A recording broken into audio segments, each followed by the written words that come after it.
Howdy YouTube. So my name is Bruce Brown. Welcome to Board Game Impact. So this is going to be a very quick unboxing video of a game that I literally have a friend about to be on the way over to come and play with me. And so Board Game Impact is mostly a podcast. We also do some videos here on YouTube. And what we do is we seek to combine our educational background. So I work in higher education. I'm a leadership education specialist. But we also love board games. And what we seek to do is to share the experiences that we're having. And hopefully by doing so and by breaking those experiences down, we're able to provide insightful experiences for you so that way you can know what experiences you can expect when you pull any of these games off the shelf to play with by yourself or with your gaming group. So my name again is Bruce Brown, and you can find Board Game Impact on Apple Podcasts, Google Podcasts, Stitcher, TuneIn, and many, many more. And so you do want to check out some of the upcoming episodes because I am going to be talking about this game. And the game for today's unboxing is going to be Memoir 44. And like I said, I have a friend on the way over here to play this right now. So this is going to be a pretty quick video. Memoir 44 is designed by Richard Borg. It's been out for a very long time. This game actually won many awards. It won actually the War Game Award for Excellence. It's just a phenomenal game from everything I've heard. I just have not been able to play it yet. So you definitely want to tune into the podcast so that way you can hear my thoughts on it. Memoir 44, though, was inspired to pick this one up because we did just celebrate the 75th anniversary of the D-Day invasion during World War II. And Memoir 44 is a mostly two-player game. You can play it in teams as well. But what it is, it's a very lighter war game that takes place during World War II, and you get a scenario book of different situations and battles that happened during World War II for you and a buddy to then recreate. And a lot of times what you want to do, according to everything that I've heard and everything I've read, is play those scenarios twice, so that way you can count up the total victory points that you earned from when you were the Allies and then when you were the Germans, to then find out what your overall score will be, and whoever has the highest points wins. But we'll see all of my thoughts when you hear them in the podcast. So let's dig right into this guy. So what's cool about this one, because I have always kind of wanted to try more war games. I do like some war type games. Of course, I grew up playing Risk. That's not really a war game for what we're talking about. But Root, which is behind me, does have some hallmarks of war games, but it's really, really light in comparison to the war games you see sometimes at conventions, which have little chits. Now, what's cool about this one is it also includes like little figures. So there's tanks, artillery, there's little infantry, as well as barbed wire, and what they call hedgehogs, which are those like X type things, but they make them a little elongated in this game. But then you have tiles that you'll lay on the board.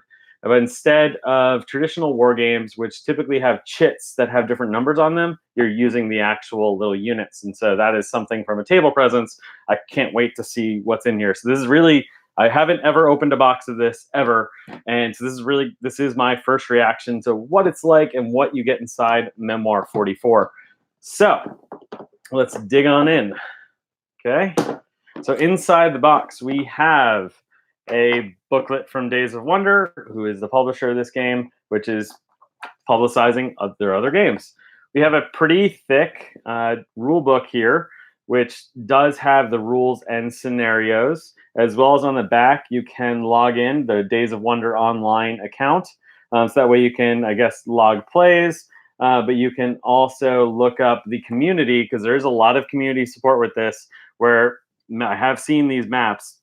And what people have been doing is taking this map and then some of the expansions you can get. There are a bunch of expansions for this that are essentially tiles, other armies, things like that, and putting those different units together to recreate other historical battles. So there's a huge, thriving community behind Memoir 44. I know people who literally have at least 5 copies of this game because you can put them together and make new and interesting team battles happen.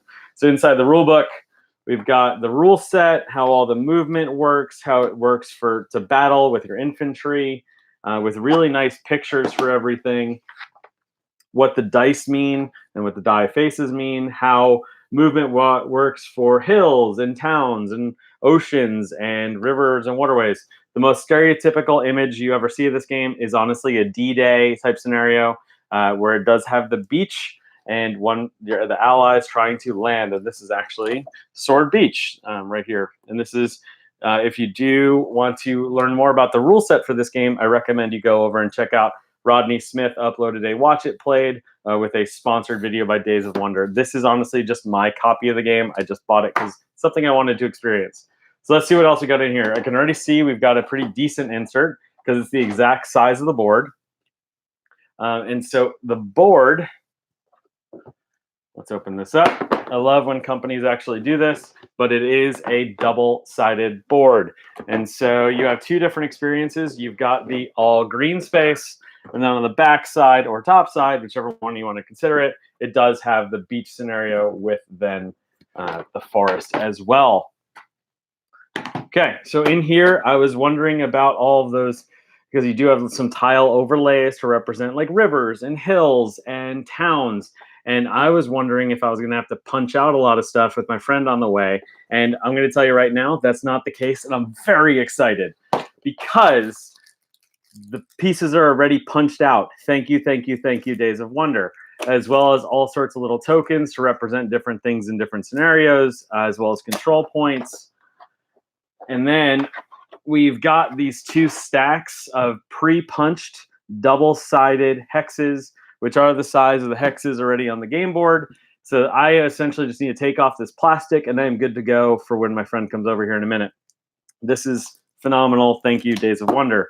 Okay, we also have all of the cards, including reference cards. So how this game works from everything I've seen and already read the rulebook online is a PDF. It's available on Board Game Geek, so if you want to go check that out, or you can check out that Watch It Played video. You work off of a command card system. There's two types of cards. One that essentially lets you move in different areas. There's three sectors on each side of the board. Or there's another card that's more like tactic oriented and has a little bit more text. But they also have information like on fixed obstacles. So that way you can have the card out so you're not having to go to the rule book, which is phenomenal because you want to stay on the scenario page to remind yourselves of the flavor text and also what the winning scenarios are. And so you're not having to flip back and forth. So good job having this reference here. And then I am a sucker for good inserts. And this is exactly what I was wanting because if you notice, this is the allies most likely because it's green and then gray.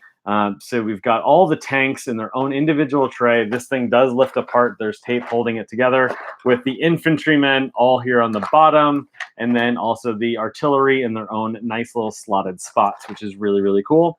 And then what's really interesting about this game, so it does work off those cards, but I don't want to keep holding all these cards in my hand. I want to be able to take in my options, be able to fully read the cards. And so what's nice is it actually includes some trays that you can put next to each other, some card trays. Think of it like a Scrabble tray for you to display your little tokens to yourself. This will hold up your cards. And so you'll have your cards facing you, and then your opponent will have their cards facing them.